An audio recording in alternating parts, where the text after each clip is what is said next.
Olá pessoal, Renato Grau, diretamente do Web Summit para o Threads News, com meu querido co-host Marcel Nobre. Tudo bem, Marcel? Tudo bem, Renato. Prazer estar aqui. Como é que foi seu aniversário? Foi ótimo, foi ótimo. Agora vamos aqui no Web Summit. Maravilha. Estamos aqui com meu querido amigo Ale Milagres. Com o microfone. Com o microfone funcionando. Beleza, a gente já testou, tá? Maravilha. Ale, seu primeiro Web Summit não é um collision? Não, é diferente, É mas diferente. é legal, né, cara? É legal. É bacana. Tua primeira experiência no Rio de Janeiro com esse evento internacional, fala alguns insights. Ah, cara, assim, insights. Eu vi que a AI não é mais a coqueluche do momento, porque a gente falava essa como se fosse assim, resolver todos os problemas da humanidade. Não é verdade, a gente sabe disso. É a nova eletricidade, ela vai sumindo e ficando... E fazendo o que ela foi feita para fazer, né, cara? Perfeito. Conectar e levar energia para os novos produtos que vão surgir, né? Eu imagino o caminho. A gente vê um fortalecimento da hiperpersonalização, e aí a hiperpersonalização existindo, você fortalece o quê? O blockchain, o Web3 e tudo que está relacionado a esse tipo de relação, para você criar os ecossistemas digitais. Cara, aí você já deu a deixa para eu fazer o jabá para você mesmo. O Ale é CTO do Cidade Matarazzo, um projeto lindo que tem em São Paulo. Eu queria que você falasse um pouquinho e também dessas questões do que você está desenvolvendo de Web3, blockchain. E saindo do Rio de Janeiro, ele vai para os Emirados Árabes para apresentar o projeto justamente do Cidade Matarazzo. Eu queria que você falasse aqui para a galera. Exato, cara. Assim, o que está acontecendo, né, Renato e Marcelo? O projeto da Cidade Matarazzo é um projeto muito bacana, que ele imagina a cidade do futuro.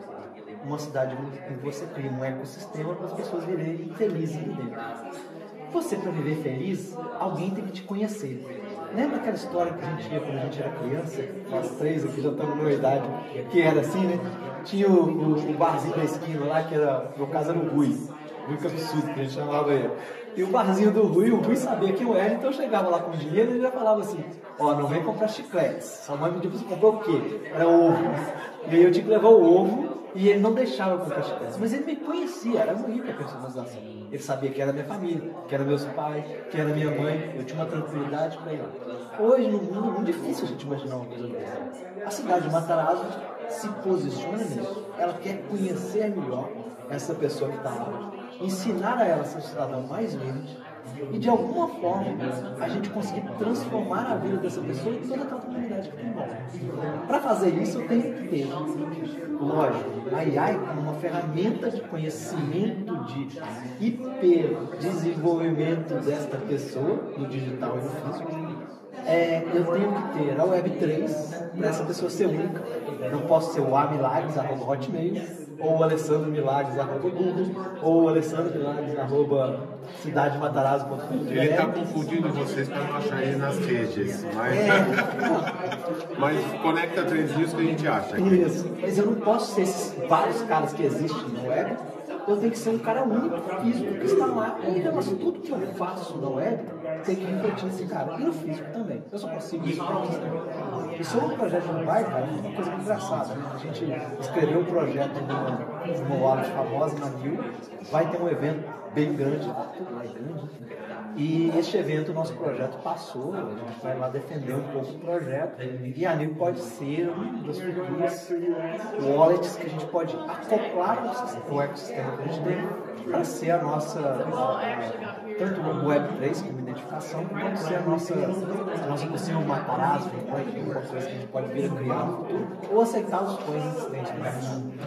E bem interessante para quem não conhece, vá conhecer o projeto da cidade de Matarazzo, na Avenida Paulista, onde era o antigo hospital Humberto Primo, que o Marcelo, inclusive, vai contar uma historinha aqui que vale a pena as pessoas saberem. E é um projeto imobiliário enorme, maravilhoso. Quantos mil metros quadrados? São 28 mil metros quadrados de área, 360 mil metros de área construída. É surreal. É um negócio muito bem feito, com as questões de sustentabilidade absurda, né? O investidor, fundador, ele tem esse princípio, né? É uma coisa, assim, uma coisa de louco, não é um princípio, eu diria. está no core business dele, ele fazer algo verde, né? Ele é um cara meio que, acho que como todo louco revolucionário, ele está à frente do tempo, sabe? Vou dar um exemplo rápido, cara. Uma vez eu cheguei para ele e falei, Alex, por que você colocou uma biblioteca no estacionamento? Ele falou, amigo, se eu coloco uma biblioteca numa sala, ninguém vai. Mas eu coloco no estacionamento, todas as pessoas ficam impressionadas. Nossa, mas que estacionamento linda! Que estacionamento maravilhosa! Que linda! E aqui, a pessoa pode pegar o livro e não só que eu sabendo. Mas se eu quisesse, eu podia trazer o livro. Então, o que mais acontece é o número de livros aumentar. Porque muitos escritores deixam as cópias de livros lá. Porque ele não quer. Aquele livro, para ele, é um filho. Ele vender o livro é uma questão assim, é importante vender?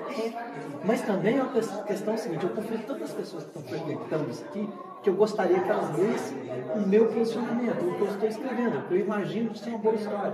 Meu livro está aqui. Então o número de livros, às vezes, eu tento tirar livros, porque os livros aumentam. É a coisa mais incrível. E que interessante você conseguir trazer o antigo para o novo e misturar, porque eu não falo num projeto imobiliário em altíssima tecnologia, o aplicativo que o Ale desenvolveu, comandou o desenvolvimento lá, é um negócio surreal, né? Realmente tem participação do Google, do rastreamento, né? E só que você também está falando de uma biblioteca no estacionamento para as pessoas terem acesso aos livros físicos. Deve ser a única biblioteca de estacionamento no mundo. Eu nunca ouvi falar de uma biblioteca de estacionamento. Mas eu recomendo, assim, quem for para São Paulo, vá, entre no lobby do hotel e você vai ver a coisa mais fantástica. Você chega lá, parece que você está em outro planeta, tá? Parecendo que você fala, onde que eu tô? Isso aqui é dentro de São Paulo? E essa é uma coisa impressionante até quando você vem fora do país. Sensacional. E o nosso aniversariante, co-host, Marcel, queria que você falasse das tuas impressões aqui e você emendasse com algumas perguntas para o Ale, né? Os comentários a respeito desse projeto que você ainda não conhecia também, né? Não conhecia. Mas fala da tua historinha lá, quando você parava o carro lá também, né? Eu achei engraçado quando ele contou pra gente, porque eu trabalhava no Banco Real, foi um dos meus primeiros empregos, eu era telemarketing, quando robôs, você recebia 120 ligações de robô por dia, enchendo teu saco, essa merda. Então eu ligava, era eu que ligava, eu não gostava de ligar, eu gostaria de receber ligação, porque invadia a casa das pessoas, mas eu parava no estacionamento ali que era exatamente, fiquei sabendo que era invasão, eu pagava uma mensalidade para invasores de estacionamento, gente. E um dia eu saí andando, eu falei, cara, que lugar que é esse? Né? E comecei a andar lá por dentro, e fui andando, e parecia um filme de terror, porque era um hospital abandonado há muito tempo, e eu lembro de passar por uns quartos e ver a mata. Eu falei, cara, é o cenário perfeito para aparecer um bicho estranho, um OVNI, mas foi muito legal. Renato, as primeiras impressões do Web Summit evento de inovação, né, cara? A gente tentando inovar, ainda fazendo fila para credencial, ainda tendo que usar isso aqui, ainda tendo, né? Eu acho que ficou um tio chato pra caralho, velho, porque eu começo a olhar para essas coisas e falo, cara, a gente precisa falar de inovação no ambiente de inovação. Não dá para fazer inovação com uma inscrição ainda, mas enfim. É um evento que, para mim, o mais interessante dele é essa mistura entre startups. Você vai num dia, tem um boxinho ali com uma startup que está querendo ler sua mente para ver como é que você sonha e como é que isso impacta sua saúde mental. Eu tive lá com esses caras. Você teve, né? Aí você vai num outro que é uma galera que está fazendo uma parada de live shop, você vai num outro que é uma galera que está fazendo de energia limpa. Então, para mim, isso é muito interessante. Aí você mistura uma parte também de conteúdo de palestra que separa entre os big guys lá, que é a galera que vai trazer gente pra cá, que é Felipe Neto, que é essas porcarias que vai encher de gente lá e vai trazer gente pro evento. Tem as palestras de grandes companhias, então fui assistir uma hoje que estava lá, presidente Chief Impact Officer da IBM, aquela automasturbação e puxar o saco da própria empresa e tudo mais que a gente conhece, que não é problema, e tem os palcos mesmo, que você vê o conteúdo e aí acho coisas um pouco mais interessantes. Mas o mais legal é encontrar pessoas, se conectar e fazer. Então misturar tudo isso torna o evento muito legal e não deixa de ser diferente. Eu queria perguntar para o Ale o seguinte, Ale, muito se fala de cidade do futuro, né, cara? A gente ainda tem um problema gigantesco de gente que não tem que morar ou morando em lugares improvisados, né? Um em cima do outro, um morro capenga assim, saneamento, mas como é que a gente insere essa galera em cidades do futuro onde cabe essas pessoas? Cara, a cidade do futuro é um termo muito aberto, né? O futuro está sempre chegando, né? Você pode considerar. E assim, a cidade do futuro não é tech, ela não é algo robotizado. Talvez o futuro seja mais harmônico. Talvez o que a gente tem que construir é um futuro que as pessoas se sintam mais parte da cidade do que a cidade parte das pessoas, sabe? Aquela cidade que você se sente parte dela é que é o objetivo. Então, quando a gente começa, o que a gente imagina de cidade futuro lá no Matarazzo, e aí acaba sendo um pensamento meu, é o seguinte, cara, cidade futuro é um lugar em que eu me sinta bem e que ela me entenda. E aí entra a tal da hiperpersonalização. A AI é uma ferramenta importante, mas aí entra o Web3, entra as coins que a gente fala tanto. Por quê? Porque ela, para ser impactante, ela tem que ser útil, ela tem que ser produtiva, ela tem que ser fácil de transporte e você tem que ter uma cidade feliz, né? Essa que é a questão. E o mundo hoje está precisando disso. Eu não diria organização, mas talvez um pouco de felicidade, entendeu? Assim, e de quem que vai fazer isso? Porque existem iniciativas maravilhosas, por exemplo, como a cidade de Matarazzo, mas que vai ser uma coisa restrita a uma micro bolha, né? Quando vocês olham para outros lugares do mundo, você estava conversando, você morou na China e tudo mais, como é que tu enxerga uma perspectiva da gente criar cidades inteligentes, inclusivas? Quem que vai fazer isso? Porque dependendo do governo do Brasil, nós estamos fodidos. Não, cara, assim, como que tu vê isso? Sinceramente, eu acho que no Brasil você nunca vai ter grandes cidades que sejam completamente inclusivas. Porque talvez daqui a 200 anos, talvez daqui a 300, mas hoje eu enxergo micro-regiões. Porque, por exemplo, é impossível você resolver o problema do centro sem as pessoas que, infelizmente, estão abaixo da linha da pobreza, que vivem nas drogas, que vivem na rua. Essas pessoas vão para algum outro lugar. Porque é um problema social, entende? Cidade é uma coisa social. É muito difícil falar isso, porque às vezes você fala assim, mas realmente a cidade de Matarazzo é um complexo de luxo. Inclusive, não pode falar que é um complexo de luxo. Não pode falar que é um complexo de luxo, mas é um complexo de luxo. Aí você fala, ele tenta ser inclusivo? Tenta ser inclusivo. Mas vai ser inclusivo para todos? Cara, vai ter uma galera que é impossível ser inclusivo para dentro lá. E assim, eu quero resolver o problema da Cracolândia em São Paulo, eu quero resolver o problema da Cracolândia no Rio. Aqui no Rio, por exemplo, quero revitalizar o centro. Cara, você vai isso vai afetar um outro lado. Por quê? Porque o problema em si é um problema global, né? Você tem imigração em massa nas grandes cidades europeias. A galera lá, ela segue outra cultura. Uma hora, com o passar do tempo, essa cultura tem que equalizar. Mas hoje o mundo é um momento disruptivo, né? Em que esse desequilíbrio que está acontecendo, ele vai nisso. Então, de novo, o que a gente está tentando fazer é criar uma pequena bolha. E esta bolha se espalhar para várias bolhas. E neste movimento, você de alguma forma conseguir curar a cidade. Mas você não vai curar isso da noite para o dia, ou imaginando que existe uma forma mágica. A partir de agora a cidade ficou poderosa, eu acho impossível. E como você falou, a gente sabe os políticos que a gente tem, que é reflexo da nossa própria sociedade. Os políticos, mas a culpa é nossa, provavelmente dito. Eles não chegaram lá sozinhos, né? Não, ele foi lá e elegeu.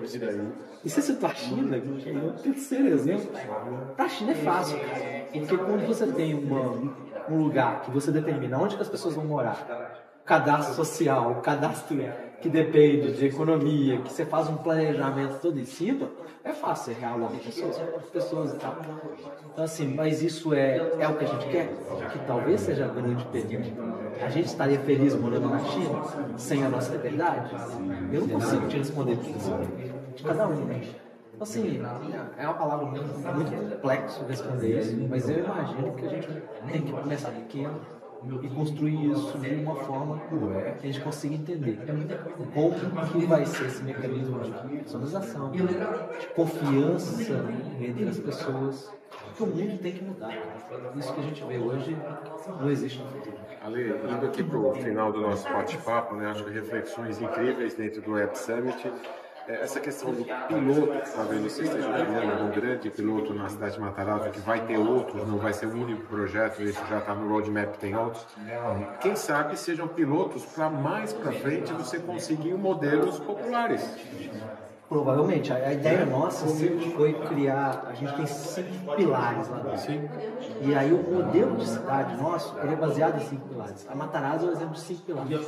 Você tem uma comunidade de alto luxo, que é o Rosen, os 1.400 estrelas, a galera criativa, que é o Solo, que é aberto para a criatividade.